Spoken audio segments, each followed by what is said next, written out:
Hello everyone, ఈరోజైతే ఒక మంచి వీడియో మీ అందరితో షేర్ చేస్తున్నాను. గుడిలో ఉండే ఆ పాజిటివ్ వైబ్స్ మన ఇంట్లో కూడా ఏ విధంగా మనం పెంపొందించుకోవచ్చో ఈ వీడియోలో షేర్ చేస్తున్నాను. వీడియో ఎవరు స్కిప్ చేయకుండా మొత్తం చూడండి. లాస్ట్లో అయితే ఒక మంచి పొడుపు కథ ఉంటుంది. పాజిటివ్ ఎనర్జీ అయినా నెగిటివ్ ఎనర్జీ అయినా మన ఇంట్లోకి ప్రవేశించేది మెయిన్ ఎంట్రన్స్ నుంచి. అందుకే సూర్యోదయానికి ముందే గుమ్మంని శుభ్రపరిచి చక్కగా అందంగా ముగ్గు పెట్టి అలంకరించుకోవాలి. చెప్పాలంటే ముగ్గు వలన చాలా ప్రయోజనాలు ఉన్నాయి. మన పెద్దవాళ్ళు పూర్వకాలం నుంచి కూడా చెబుతూనే ఉంటున్నారు కదా, ఏ ఇల్లు అయితే ముగ్గుతో అలంకరించబడి ఉంటుందో తెల్లవారుజామున ఆ ఇంట లక్ష్మీదేవి అడుగు పెడుతుందని, ఒకవేళ ఇంటి ముందు ముగ్గు లేకపోతే ఆ ఇంట్లో ఏదో అశుభం జరిగిందని భావిస్తారు.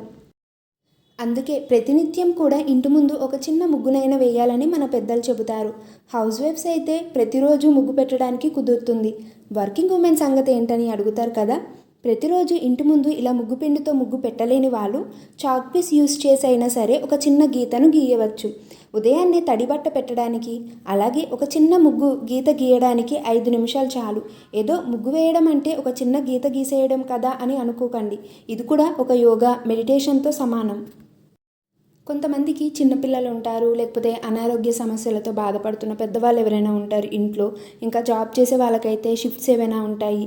మీరందరూ ప్రతిరోజు ఇలా చేయకపోయినా సరే వారంలో ఒకరోజైనా శుభ్రంగా ఇల్లు వాకిలు బాగా తుడుచుకొని ముగ్గు వేసుకుంటే ఇంటికి కూడా కళ ఉంటుంది. ముందుగా నిద్ర లేవగానే బెడ్షీట్స్ ఇవన్నీ ఫోల్డ్ చేసుకోవాలి. ఆ తర్వాత ఇల్లు ఒకసారి నీట్గా తుడుచుకోవాలి. ఎందుకంటే అన్నిటికన్నా ముందు తెల్లవారుజామునే ఇల్లు శుభ్రపరచుకోవాలి. ఇంటిని మనం దేవాలయంగా భావిస్తాం కదా. పూజను చేసే స్థలాన్ని కూడా అంటే పూజ గదిని కూడా ఎప్పుడూ శుభ్రపరచుకొని నీట్గా ఉంచుకోవాలి. చాలామందికి ఒక డౌట్ ఉంటుంది, ప్రతిరోజు నిత్య దీపారాధనకు ఉపయోగించే దీపపు కుందులను కూడా కడిగి శుభ్రపరిచి మాత్రమే ఉపయోగించాలా, లేదా నిన్న వాడినవి అంటే ముందు రోజు వాడినవి కూడా అలానే ఉంచి మనం పూజలు చేసుకోవచ్చా అని. నిత్య దీపారాధనకు ప్రతిరోజు కూడా దీపపు కుందులు శుభ్రపరిచి మాత్రమే ఉపయోగించాలి. పూజ సమయంలో నైవేద్యంగా పళ్ళు, ఇంకేవైనా స్వీట్ ఐటమ్స్ ఎక్కువగా పెడతాం కదా, చీమలు ఎక్కువగా వస్తూ ఉంటాయి. అవి లేకుండా ఉండాలంటే, పూజ గది ఎప్పుడూ సువాసనతో ఉండాలంటే ఇలా నీటిలో కొద్దిగా పచ్చకర్పూరం, పసుపు కలిపి ఈ విధంగా ఒక తడిబట్ట పెట్టుకొని చక్కగా శుభ్రపరచుకోవాలి పూజ గది మొత్తం. ఇలా నార్మల్ ఫ్లోర్కైనా, టైల్స్కైనా, మార్బుల్స్కైనా ఇలా యూస్ చేయవచ్చు. చాలామందికి అయితే అస్సలు తెలియదు, పూజ చేసేటప్పుడు కటిక నేలపైన కూర్చుంటారు. ఎప్పుడు పూజ చేసేటప్పుడు కటిక నేలపైన అస్సలు కూర్చోకూడదండి. ఇలాంటిది ఏదైనా ఒక టవల్ అయినా, మ్యాట్ అయినా, లేకపోతే మనకి బయట అయితే పూజ మ్యాట్స్ అనేటివి దొరుకుతాయి, అవైనా తీసుకోవచ్చు. మనము ఇవేమీ లేకపోతే మన ఇంట్లో కొత్త టవల్స్ ఏవైనా ఉంటాయి కదా, అవైనా పూజ చేసేటప్పుడు కింద ఏర్పాటు చేసుకొని దాని మీద కూర్చొని పూజ చేసుకోవాలి. పూజ అయిపోయిన తర్వాత దీన్ని ఎవరూ తొక్కకుండా ఫోల్డ్ చేసి పూజ గదిలో ఒక పక్కన పెట్టుకోవాలి. ఇలా చేసుకుంటేనే చాలా అంటే చాలా మంచిది. ఆల్మోస్ట్ ఎవరికి తెలీదు, కొంతమంది మాత్రమే కొన్ని టిప్స్ అయితే ఫాలో అవుతారు. కొంతమంది నార్మల్గా ఇంట్లో పూజ చేస్తూ ఉంటారు. నేను ఇక్కడ పూజా మందిరంలో చిన్న టేబుల్ అంటే ఒక చిన్న స్టడీ టేబుల్ లాగా ఉంటుంది, ఇది చెక్కది. అది వేసి ఇక్కడ దేవుడి ఫోటోలు పెట్టాను. మాకు కింద ఎలాంటి అంటే దేవుడి ఫోటోలు పెట్టుకోవడానికి ఏమి ఇవ్వలేదు. అందుకనే ఇక్కడ ఇది చెక్కది కాబట్టి నేను ఇలా తడిబట్ట పెట్టాను. తడిబట్ట పెట్టేటప్పుడు పచ్చకర్పూరం, పసుపు వేసి ఆ వాటర్తో తడిబట్ట పెట్టి ఈ విధంగా అలా పెట్టడం వల్ల తడిబట్ట మనకి ఏవైనా ఆయిల్ మరకలైనా, ఏవైనా మరకలు ఏమైనా ఉంటే ఈజీగా పోతాయి. ఇలా చాక్ పీస్తో అయితే డైలీ ముగ్గులు పెడుతూ ఉంటాను. ఇంట్లో ఎప్పుడు పాజిటివ్ ఎనర్జీ క్రియేట్ అవ్వడానికి ఇంకొక మంచి టిప్ ఏంటో తెలుసా? మనం పూజలో ఉపయోగించే ప్రతి వస్తువు కూడా తలతలలాడుతూ బంగారంలా మెరుస్తూ ఉండాలి. అది రాగిదైనా, ఇత్తడిదైనా, వెండిదైనా ఏదైనా సరే చక్కగా శుభ్రపరిచి పూజకు ఉపయోగించాలంటే ముందుగా అయితే అందంగా వాటికి పసుపు కుంకుమలతో అలంకరించి నిండుగా అంటే కళగా ఉండేలాగా చూసుకోవాలి. దేవుడికి నైవేద్యం పెట్టే చిన్న ప్లేట్ అయినా సరే అది చక్కగా శుభ్రం చేసుకొని మనం దేవుడికి వాటిలో నైవేద్యం పెట్టాలి. నేనైతే ఇక్కడ ముందు రోజు రాత్రే దేవుడి సామాన్లన్నీ నీట్గా శుభ్రం చేసుకుంటాను.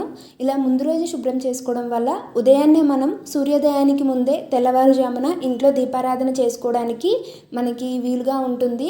ఎలాంటి కంగారు లేకుండా నేను అన్ని ముందు రోజే పూజకు కావాల్సిన ఏర్పాట్లు అనేటివి చేసుకుంటాను. ఇలా ముందు రోజే ప్లాన్ చేసి చేసుకోవడం వల్ల ఉదయాన్నే ప్రశాంతంగా మనం పూజ చేసుకోవచ్చు.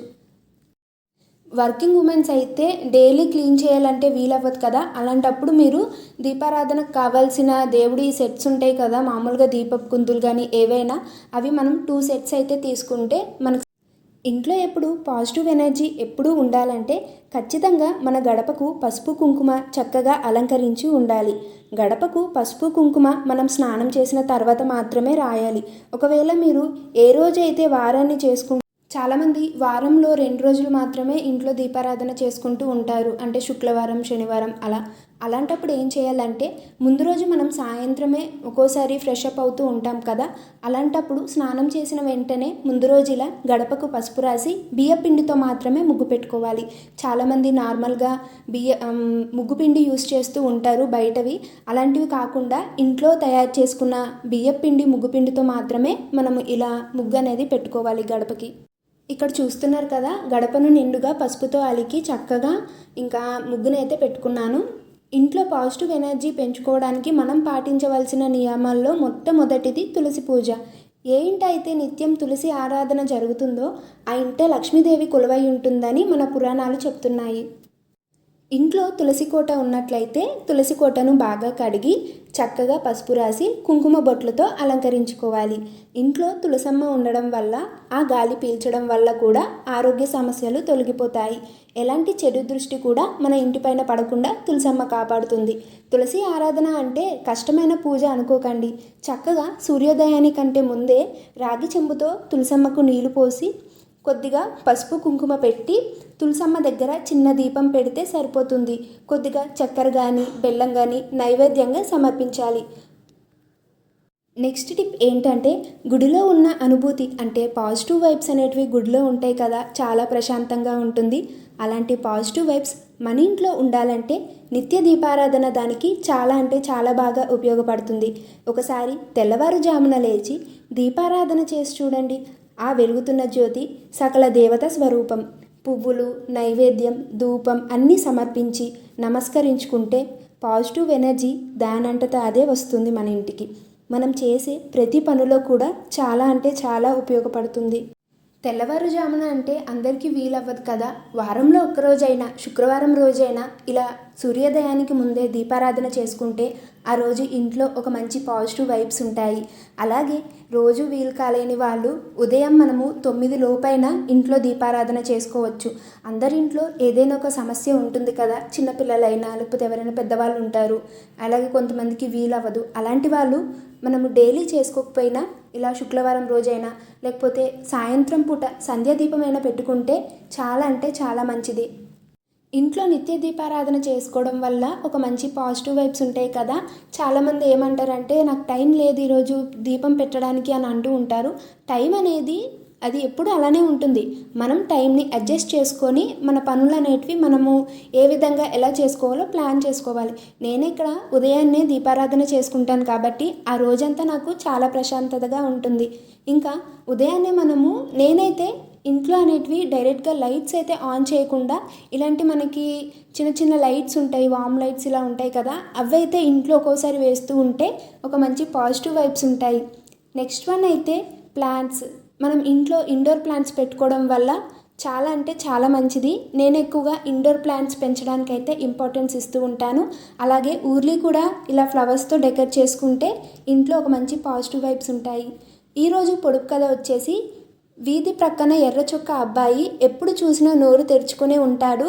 ఎవరికి ఏది తోచింది వారు తినిపిస్తూనే ఉంటారు. ఎవరది? కామెంట్ చేసి చెప్పండి. Please subscribe my channel.